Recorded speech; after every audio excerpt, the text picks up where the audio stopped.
in my video on the Run Dream Super Express Japan bullet train. I pointed out how it was missing its traction tires, so I made my own from some HO scale traction tires. The resulting traction tires left a lot to be desired, and the train's performance was poor. I had several people in the comments section of that video recommend I get some dental bands, dental rubber bands, or orthodontic elastics, whatever you want to call them. And so I ordered me this pack of 3/16 inch medium non-latex orthodontic elastics. They cost me less than $5, and I got them within 2 days.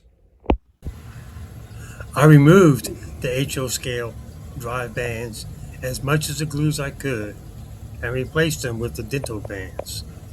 The results were an immediate improvement in how it ran, even over hours of time. Its performance now over the switches was comparable to my other M-scale Mini Express trains, proving that the dental bands work just as well as the traction tires that they came equipped with.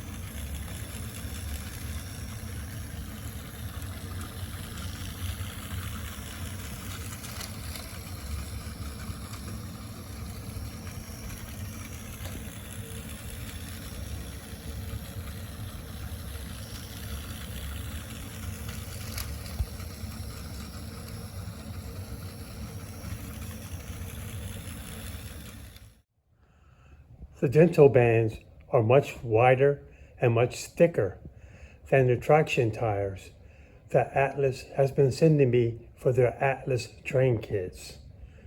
With their traction tires, it has struggled to go through the switch and over this curved re-railer, and it couldn't get through this crossing at all. But now with the dental bands,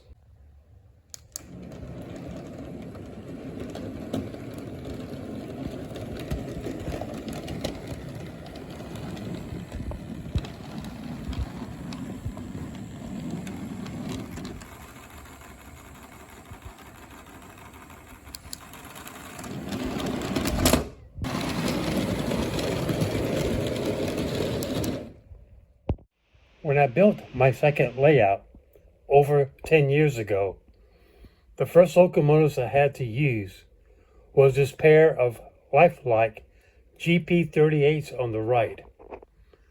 When their traction tires quickly rotted away, I resorted to using the rubber O-rings you see on the on the left. They were cheap. I got them at an auto parts store, and they worked up to a point, but they're far from perfect. As you can see here, first of all, they were circular, which meant the tops of them was round. That caused the locomotives to wobble as they went down the track. This also made them taller than the flanges that they were in. And so this made them more prone to derailing. So instead of using its O-rings, on the right, I have one of the dental bands. You can see that it fills the slot completely and that it sticks up only a slight amount above the top of the wheel. So I believe this is a much better solution than the rubber O-rings that I was using before. So let's change out all the O-rings on these two lifelike units on the right and the Bachmann unit on the left and see how they perform. Here's another quick comparison between the wheel set fitted with the O-rings on the left and a wheel set fitted with the dental bands on the right.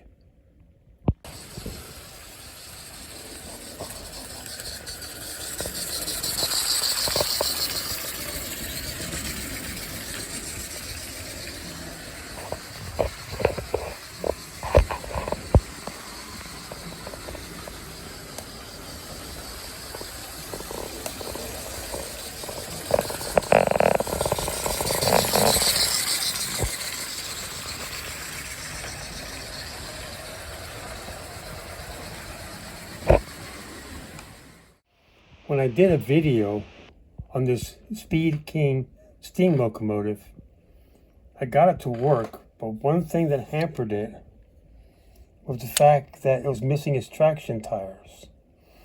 Now, the problem with adding traction tires on a steam locomotive, she had to figure out how to safely remove the side rods without damaging them. In this case, the side rods appear to be held by a rivet from the back, and I'm going to guess that it's a press fit on the front. What you see there is just molded into the plastic. So I'm going to gently try to pry these off and see if I can fit traction tires on it.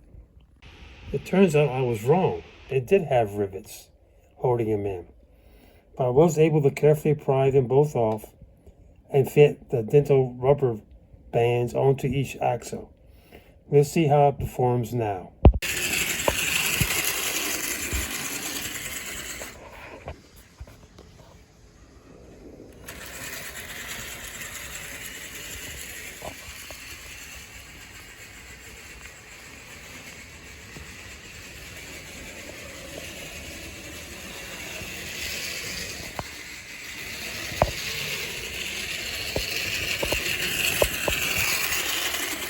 Runs much better for sure.